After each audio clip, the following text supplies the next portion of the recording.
I'm Dean Newlund, and welcome to Leadovation. Reimagine, facilitate, flourish.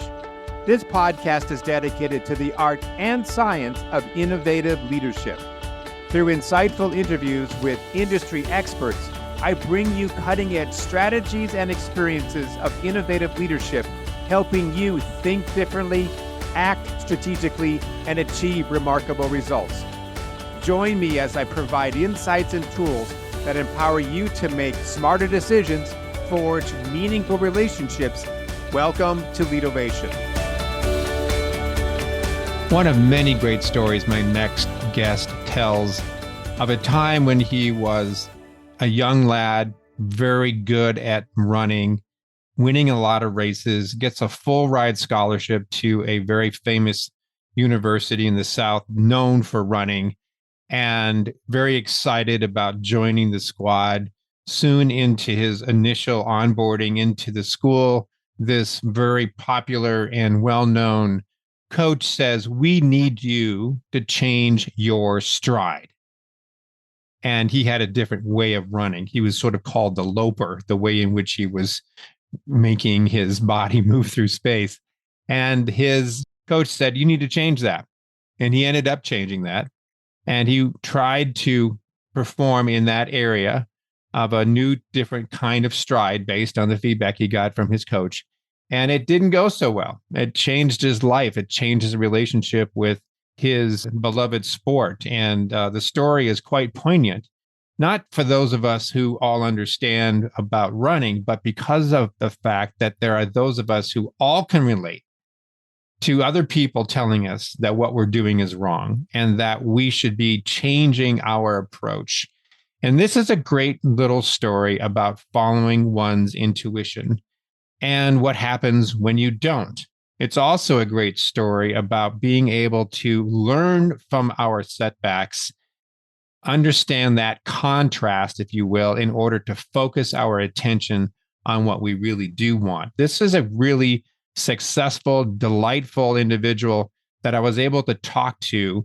His name is Joel Primus, and he's an entrepreneur, among other things, and he's the co-founder and creative visionary behind a brand called Naked Revival.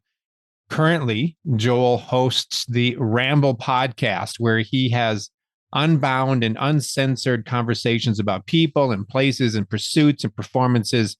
He is the director and producer of multiple documentaries and docu-series, including the award-winning Raising Global Citizens, Finding Nowhere, Colombia, and Revive, and the author of Getting Naked, the bare necessities of entrepreneurship and startups. He shares his thoughts and adventures on the joelprimus.com blog, and he is an elite long distance runner. He enjoys daily running and training, meditation, and time with his lovely family right outside of Vancouver, BC, on their farm. Wonderful conversation with Mr. Joel Primus on the business of intuition. As you would say, let's ramble. All right, that's good and bad. That's good and bad. Yeah, who knows where we could go on this. So Joe, Joel, it's great to have you on the show. I'm really looking forward to this conversation. You've been a big time runner. It's played a large role in your life. Let's start there. It's a good place to start. How did running teach you, or what did it teach you with respect to your entrepreneurship? You said before we started this conversation that you didn't grow up in a family of great entrepreneurs. It was sort of a new thing for you. Broke the mold a bit, but what did running have to do with all of this stuff that you're doing now? Yeah, I know, right?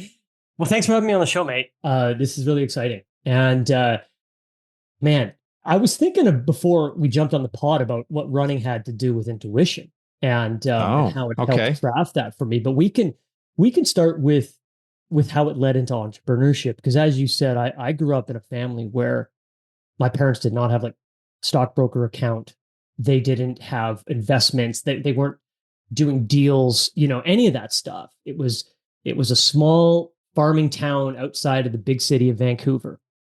And so the irony that I was eventually running a public company on the NASDAQ is not lost on me. Yeah. But there is this direct feedback loop as a runner where which I kind of am addicted to. Curious if you are, if once I explain it, where you train hard, you get a result. Every rep you do, you see if you can go a little bit farther. You're tracking it. You're always getting this feedback loop. If you train too hard, you can get injured. That's a feedback loop, right? And you're constantly in this solo battle of pushing yourself, whether it's a long run and seeing how far you can go, or a slow run or a race, and you're constantly trying to improve. And so with that, you have a coach, but with that sort of solitary pursuit as a runner, I think by default, I became unemployable at the other side of it, where I was just like, no, I'm going to go at my pace. I am in control of my effort. I am in control of the results of my effort. And so when I was old enough after my running career to step into the workforce, I really felt out of place inside somebody else's company. I kept trying to run it. And then when I had the vision to start an underwear company, I felt much more at home. So as the sort of sole proprietor of a business that was in it, my own feedback loop of within this pursuit. I've never thought of it that way, but I do understand what you're talking about. I'm not the runner that you are or were or am, but I do know that sport has always played a fairly substantial role in my life for the same reason. I always, for a long time, 10 years, I was really into karate, got to third degree black. And every time I got onto that mat, there was like, this is now all about me. And of course, there was other people that I would interact with, but it was primarily a feedback loop in terms of where I were physically, where I was mentally. Yeah. One of my fondest memories as a kid is my dad and I used to go driving up to northern Minnesota with our tennis rackets and find some sleepy little town and fall into a Motel 6 and go play tennis for the weekend, just in the public courts that were around. And I remember one night we were like reading a book called The Inner Game of Tennis by a guy named, I think it was Alex Comfort. And it was all about how sports can teach you things about yourself. So that every time I hit a backhand, forehand, it was like, what am I picking up about my own mental presence and what's going on with me? If I've got a problem and I'm still focused on it, it shows up on the tennis court, or it shows up skiing, or it shows up on the mat if I'm doing karate. And I can, so that's what I'm trying to say is I relate to what you're talking about, and that you fell into entrepreneurship because you continue to get that feedback that you would have gotten in running. Yeah, it's. I mean, I didn't get kicked in the head necessarily if I lost my focus, but I think it sometimes get lost on us in the way that our wonderful society is structured. How much we end up pointing the finger outward and looking for validation externally and looking for support externally. And sort of this idea of entitlement externally. I need, someone has to help me, this and that. Versus how much of this game we call life, whether that's playing sports, whether that's being an entrepreneur, whether that's being a lover, is played in between our ears. And how much of that other stuff doesn't really matter based on what's happening up here. There's nobody else that's in there, right? And when I love what you're talking about, because it's so interesting when, for instance, you're deep in a race and then that negative critic comes in there and it starts pulling you out. You can't do this. And then all of a sudden you can't do this turns into, she broke up with me because of this. And all of a sudden you're not in the race anymore. You're not in the run anymore. And you're out of your body. And you have to work to get yourself back into that place, whether it's through breathing or whether it's through just giving your head a simple shake. And so, I mean, I spent a lot of time, a lot of miles. I used to run close to 100 miles a week in high school. There's a lot of time in my head learning the conversation that happens up there, right? And how dark it can be and how powerful it can be, depending on which part you tune into. So you become hyper aware of the inner critic or the inner coach. Mm-hmm. What did you do? Because you could certainly do a lot physically while you're running, using that metaphor, but literally you could think about your stride. You could think about your arms, your shoulders, your breathing. These are very much physiological things you can control. But how were you able to control or become the be in the driver's seat of your thinking. Mhm. I think there's a lot of times that people just sort of feel a victim to their own thoughts. They don't know how to really take control of what we think about. Since we all know that thoughts is what creates our reality, then what did you do? What were your techniques to get your mind right while you're on a 25-mile run? Yeah. So the cheat code is What's on the a hack, 20, man? on a 25-mile run, and this is fitness in general, this is discomfort in general. It can physiologically push you into that place, right? Over time, you can get there. But some of the things that worked for me were, there was the literal things where I would, if things were going dark, I would pretend something. I'd pretend that I was a horse, or I'd pretend that I was a freight train, or I'd pretend that I was light as a feather. Or I'd pretend that my legs were moving faster than they were, right? Just sort of a trick visualization technique, right? And that was that's like the tip of the spear, like, oh, that headwind is hard. Can I turn that into, it's easy in my mindset, right? This is easy. I'm light as a feather. I'm strong as a freight train, and I'm gonna shift my perspective. But the thing and that would work here and there, and that would get you through a tough moment here and there. But the thing that I learned over time was that if I could tap into joy, so if I could find the joy in what I was doing, if I could find the joy in the competition, if I could find the joy in the work, if you will, the struggle, if you will, as opposed to the result, the whole thing would shift. And if I look back and I look at the races, because I kept logs, and the ones in which I noted or denoted that I found happiness in, or I was excited to do that run or that race, and I tapped into that joy, and I tapped into that joy if things were getting hard. That was the best I did. Finding the love of what I was doing. And that's something that I've had to tap into as an entrepreneur, because you and I both know, I mean, you deal with the top of the food chain of corporate America, right, Dean? And so you know how dangerous and how hard and how risky and how stressful that can be. And if we can pull ourselves away from how hard it is to get that result, or how much the struggle's been, or this and that, and we go back into, I love what I'm doing. I love that I'm learning. I love that I'm struggling. I love that I get to do this. The whole thing shifts. The whole body shifts with it. The whole mind shifts with it. And so that's been my biggest thing. But to be clear, it's not something easy to hold on to. It's not like every time I'm sunshine and freaking rainbows over here, right? So, it's an endless battle. It doesn't go away, right? So it's refocusing the mind back to those areas where you can say, I'm appreciative, I'm grateful, I'm joyful. Yeah. And of course, and as you just said, it will go back to the struggle, the pain, the frustration, and then you might have to put it back on track to where you were focused on before. Yeah. But we have two things in this life, that we have love and we have work, and neither are a destination. Both are the things that we get to do every day on planet Earth. That destination, I have learned, and the very, very hard way, is very unpredictable and an unreliable place that you're going to. It's often not what you expected. And sometimes it doesn't arrive at all in the way that you wanted it to. Right. So it may be semantic, but can we have both, work and love? I'm saying both of those are love. Like we love our work and we love our love, right? Because these are not, like, work is not, I'm working towards an end. It's, I'm working because I'm a human being on this earth, and we work to learn, we work to grow, we work to be curious. And love is not a destination you get to. Love is something you get to have every day with your wife or your spouse or your friend or the environment you're in. And we often put those things as in front of us when they're right here, right now. And that's what we get to have. And that's what we get to be with.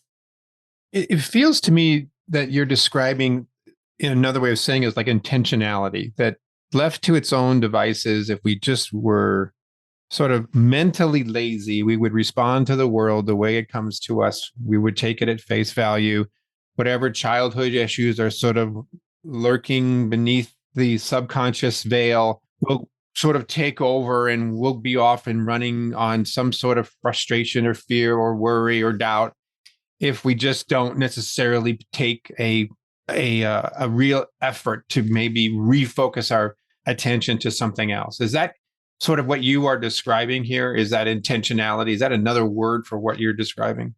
Yeah. Yeah. The intentionality of our choice, because we're always choosing one thing or the other. And presence is a choice, because our mind is always trying to solve problems. Our mind is wired to fix things that sometimes don't even need to be fixed. So the choice to be present, the intention to be present and loving of your work, loving of the things that are happening in your life, people that are in your life, those are choices that we have to make. And we have to make them all the time. Yes. Right. Right. That's we watch the movies, right? And the sort of typical Hollywood format is there's one choice that they make in the beginning that sets them on this kind of hard journey, and then they have to figure it out, and then life's perfect. So it's very linear. Right? Yeah, exactly. Whereas A plus B equals C. Yeah. Whereas the reality is it's these constant circles. We're constantly going around and around the same merry-go-round, where we have to keep choosing, and we keep facing new lessons, and we keep facing new experiences. And some of these are micro and some of these are macro, right? Moving to a new city, might be somewhere in between there, right? But choosing to look away from your phone and look into your wife's eyes, that's a micro decision. That's a choice. And that choice has rippling effects. You mentioned earlier, when you were describing your experience around running, intuition. And we didn't go down that path. Let's go back to that. Let's go back to where that trail started. And there was a V, and we took the other path, which was around what we just talked about. But you did bring up intuition. Tell me about what intuition in your mind has to do with entrepreneurship, or for that matter, being a runner. I love the work that you're doing here. And I think it's really important, because I think you actually mentioned this on your TEDx talk, where you talked about how in Western society, we're kind of very scientifically driven, whereas other societies, Oriental societies, for instance, they include story, emotionality, spirituality, all wrapped into science, if you will, right? That is multifaceted. And inside that is intuition, is baked into this thing, right? And we kind of disregard it here. In my experience, I'm not sure if it's the same in yours, like reason-based thinking isn't always right either. So we can follow our intuition. But so when I was running, and I had a full ride scholarship down to a school in North Carolina, and in my freshman year, the coach told me, we need to change your stride. So I was a loper. I had this big loping stride, and he's like, it's inefficient. We have to change it. And I'm like, well, he's an NC2A1 coach. He must be right. Yeah. But inside, I'm like, that doesn't seem right. Something is not feeling very good about that. But I didn't listen to it. And sure enough, we begin the work of changing the stride. And I eventually had, not very long after, I tore my Achilles. And it was an injury that I tore my Achilles that led to, I had a hernia after that, a stress fracture. It led to an inability to run at the level I was, and ultimately my demise in the sport. Really? Yeah. There's other factors in there. But this idea of changing my stride like that was intuitively not right. And it ended up, screwing up my biomechanics. And so fast forward, I'm depressed. I'm angry at the whole world. And everybody's telling me to do something. And I said, no, I'm not going to do what every one of you is telling me to do, because I've done that my whole life. My entire life, I've listened to every single authority figure, taken everything they've said at face value and applied it. And so I kind of said, F it. And I packed a bag and I hitchhiked across the country. And that led me to travel the world and when I was in Peru, I needed some underwear. I've been traveling a long time. Underwear was getting a little worse for the wear there, Dean. And Yeah, I get it. and so I'm at this street vendor and I buy some beautiful Pima cotton underwear. I'm blown away by it. And something inside me says, take a whole bunch home with you. There's something here. Huh. And so I did, and I literally left them in the bottom of my bag. And I had done some excursions with them. And I'm like, it doesn't really perform. And so the idea was, okay, take this luxurious cotton that I found, but make it performance-based so that you have a product that no matter what you do, you feel naked in it, right?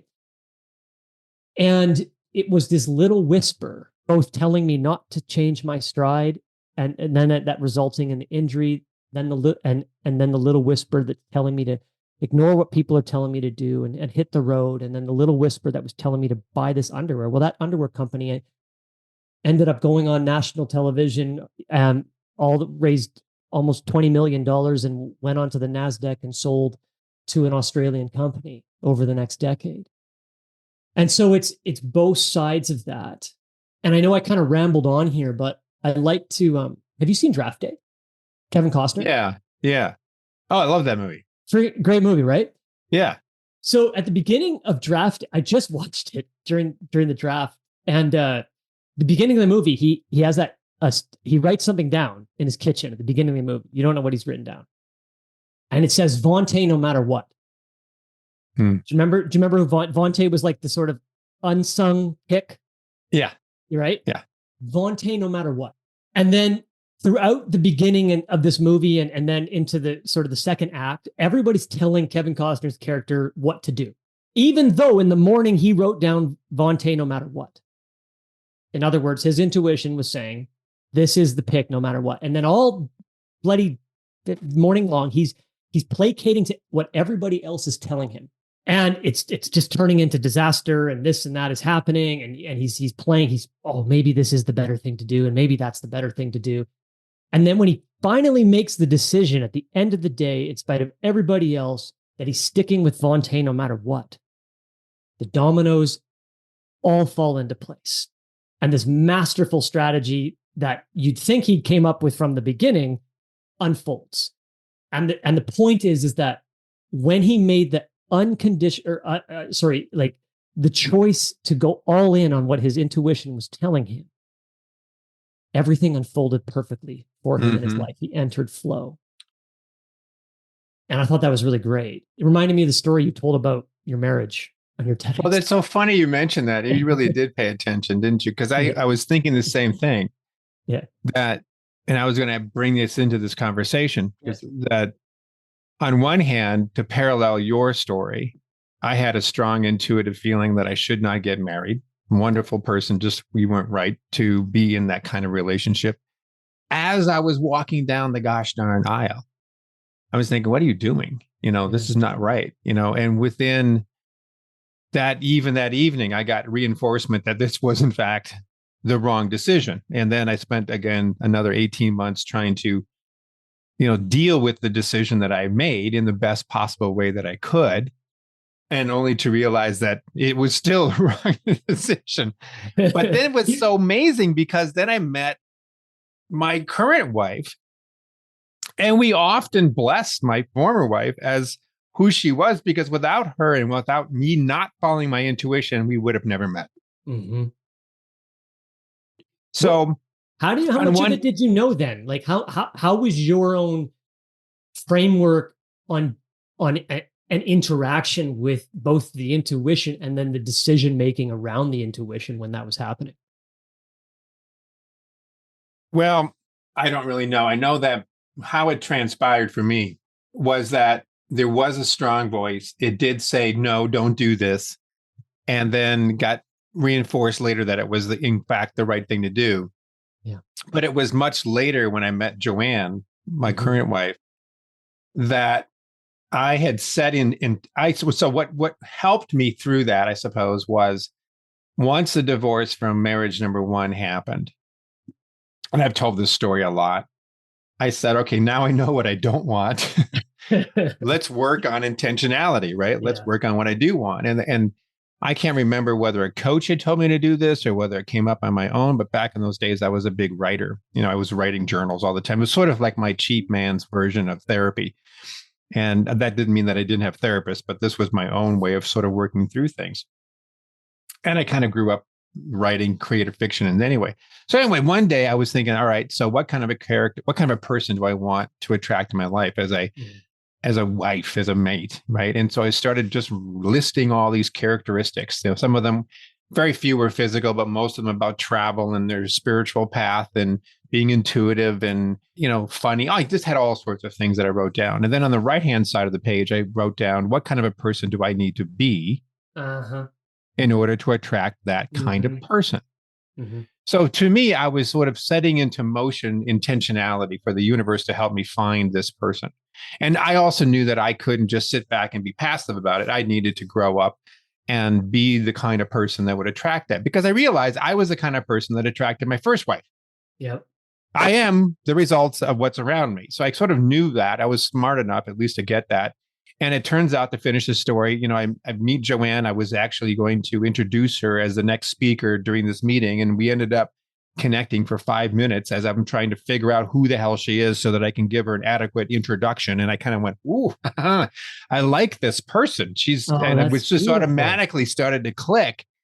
And we still have the video, VHS, I'm dating myself. We still have that tape of me introducing her. And you could sort of sense later, like, wow, look at the connection we had. You could see the aura through the VHS. Oh my God. It was amazing. And we only knew each other literally for about 5 or 10 minutes. So long story short, to finish the story, we ended up, falling in love after becoming best friends. We ended up, deciding to move in with each other. And she opens up my journal. I was literally an open book, and she saw that entry. She said, "Oh, this is a great entry." She said, "I love this." She said, "You're describing me," because she saw the list on the left-hand side. I go, "Yeah, you are. You're correct." And she said, "Well, when did you actually write that?" I said, "Did you write it yesterday? Did you write it the day before? When did you write this?" And I said, "Joanne, turn the page back 2 or 3 pages to see when the date was when I actually wrote that. It was 4 years before." So it was really kind of like one of those big affirmations, like, intentionality does work.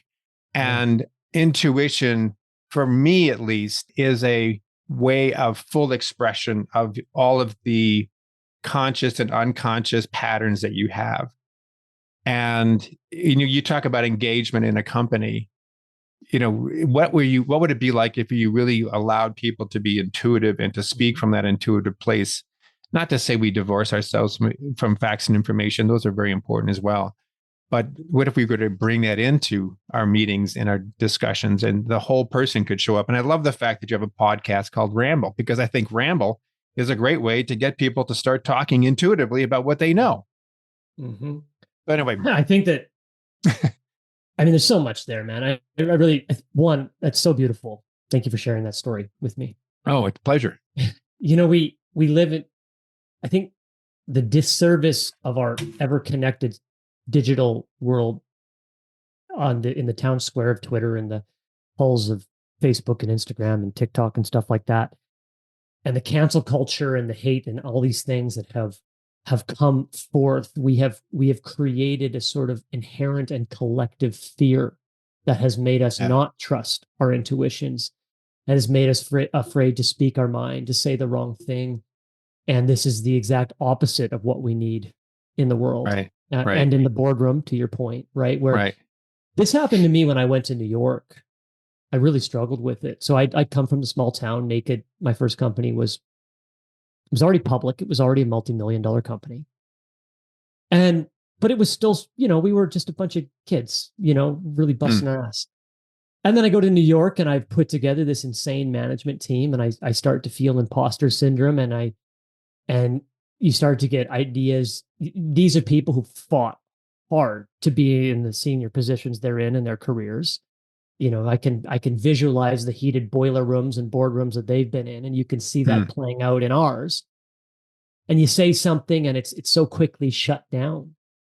And I just closed down. I didn't trust anything any of the things that had led to us being even in that position in the first place. that had led to the success that the company had had. I didn't believe anything that my intuition said after 6 months in New York, because there was so much resistance to that way of operating. It was What would you have done had you? Had I? Yeah.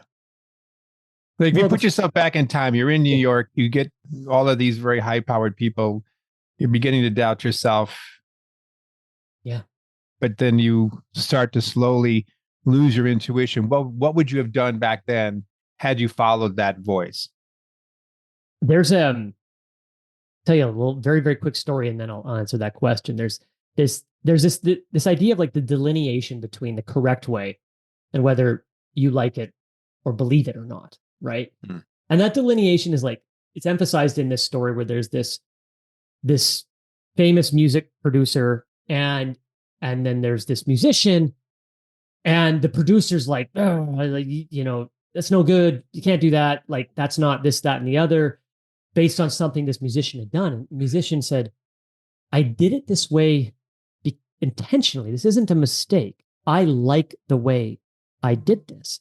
And I believe, I have no proof of this, I believe that because I like the way I did this, so too will other people, despite what your guideposts and rule books and past experience says, Mr. Producer Man, right?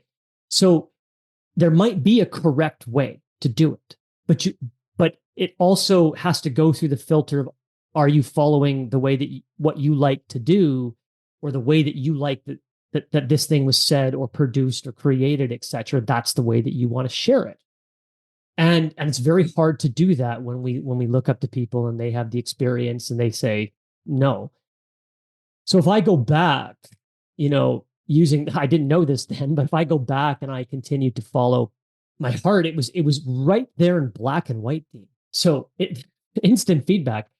First thing that happened was we used to get our fabric from Italy, and we used to make the product in North America, so Canada and the States. And it was a bit more expensive. First thing that happened was the group decided to offshore everything to China. And I felt that's not right. People buy this because of they're proud that it's made here. And they're willing to pay a bit more. It's the first email I got when that product shipped was, you sell out like this and that, like all, like, why would you do that? Like, why didn't, like, everybody else makes their product in China.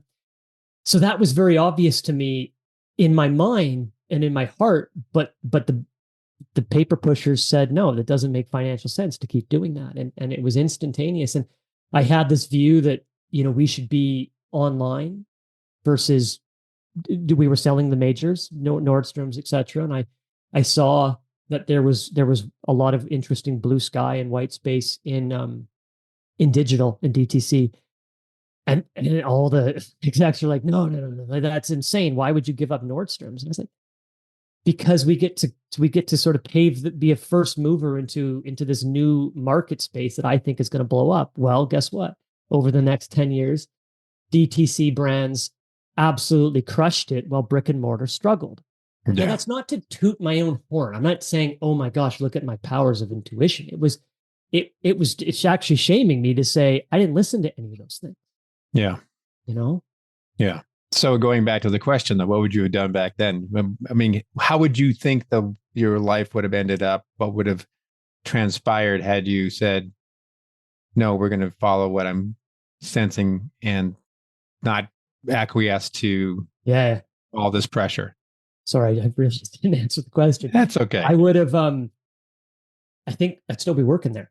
That's what I think would have happened. I think that we would have had we got a bit over our skis, and then we ended up, as a result, doing a merger with a bigger company. And that bigger company ended up ultimately, after acquiring us, shutting down the business.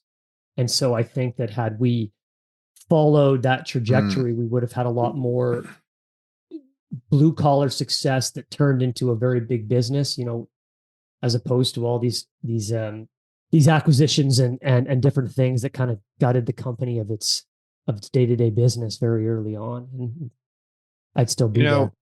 both these stories, your story, you have two or three that you just shared. The little one that I just shared, what I've just sort of realized is that the moments that you don't follow your intuition can become contrast for helping you get more intentional about what you do want to bring in. So like I sometimes we could feel bad about the fact, oh, I didn't follow my intuition. This didn't work out. It could have worked out, right? It could have been a better thing. If I'd followed my intuition the first time around, I wouldn't have gotten married to that person, right?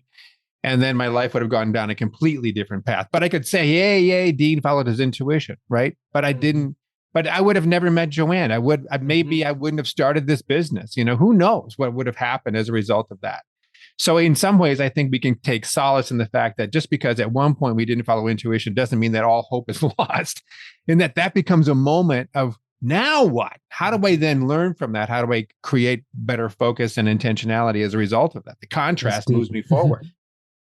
That's deep, right? We're getting into some serious life questions when we talk about, well, what is there a right or wrong choice there, right? Like, where does it lead you? Well, they both led me to good places, right? And then you could go into a spiritual piece. We could go into destiny. You could go into, is there a greater sort of higher self that's sort of helping you out with all this? I don't know. I mean, it's like people have come on the show sometimes saying, absolutely. I don't know the answer to that. But I do know that knowledge and comfort and feeling grounded comes when I am at peace and I feel like I'm tapped into the flow. You mentioned that word before, when I'm tapped into my intuition. My worry just starts to fall away. It doesn't mean that I don't have to make really tough decisions sometimes, but it does mean that I feel more grounded in making them. Mm-hmm. Yeah. I wanted to ask you the big question, but I think we don't have time. The big question was, what do you want to talk about? What do you not want to talk about that we should talk about? Because you had brought that up before we started this, and I said, all right, maybe we'll get to that, but we may not have time for that. But I guess, so here's, Joel, this has been really great. Maybe I should bring you back at some point in the future here. Or if you ever have a need for a guest on your show, I would love to participate. I just feel a nice kindred spirit here. How can people follow what you're all about and continue to, learn more from you? Thank you. Feelings mutual. Absolutely. We'll play it back on mine. Okay. Sounds good. Yeah. You can find me on Instagram, Joel.Primus, or my blog. That's where I say the things I don't want to talk about. Oh, okay. On the blog. But okay. We have a company called Naked Revival. I just launched it. It's really centered on the idea of creating routines that actually give you the space and sort of a formula to tap into your intuition, to tap into your intentionality and how important those things can be. And as a runner, they were important to me as an entrepreneur. And so I wanted to try and put something together that helped people have both the products as well as practices that can support them in their journey. So that's new and fresh and exciting. And if you check it out, there's not a ton there, but it's getting launched now. It's a good start. Yeah. So final thoughts. Let's assume that you have a business card, and on the back of the card, it's your motto. It's the hope and the highest and best hope that you have for people that you meet. What would it say? Assume you're wrong about everything. Seriously? Explain? Yeah, no, I have to. I'm left hanging here. I have been righteous in my life, Dean, where I feel like the idea that we think we know traps us in a bubble of our own echo chamber, if you will, and our own, it puts us into this out of flow and out of curiosity for what somebody else might be thinking. It takes us out of compassion for what somebody else might be experiencing. And it puts us into the great big question. It lets us live the great big question, that is life. When we act like we don't know, but we want to know. And as our starting point, not as I've done many times in my life, nope, that's not right. Sorry, this can't be, and say, oh, well, what if I'm wrong? Or what if I don't know? Well, then what happens next? What can I learn? And so I find that it helps me be a little bit better at interacting with life, especially now with all that's seems to be happening out there. Yeah. I would summarize it into one word: humility. Mm-hmm. Yeah. Well, it's been what's that? You're better at this than me. No, well, being on this side of the lights, you can sort of help summarize what somebody says. So I think this was just a great discussion. Hope we stay in touch. This has been a lot of fun. Yeah, no, I'll have you on mine. I'd love to get more of your story, and we'll get some of that good Pinot from. We'll turn it into one of those types of podcasts. Sounds good. Joel, thanks a lot for your time. Thank you. Thank you for listening to Leadervation with Dean Newlund. If you enjoyed the show, please subscribe, rate, and review on Apple Podcasts, Spotify, or wherever you get your podcasts. If you'd like to learn more about Dean or Mission Facilitators Leadership, go to mfileadership.com. That's mfileadership.com, or check the show notes. Reimagine, facilitate, flourish. Transform your leadership success with Leadervation.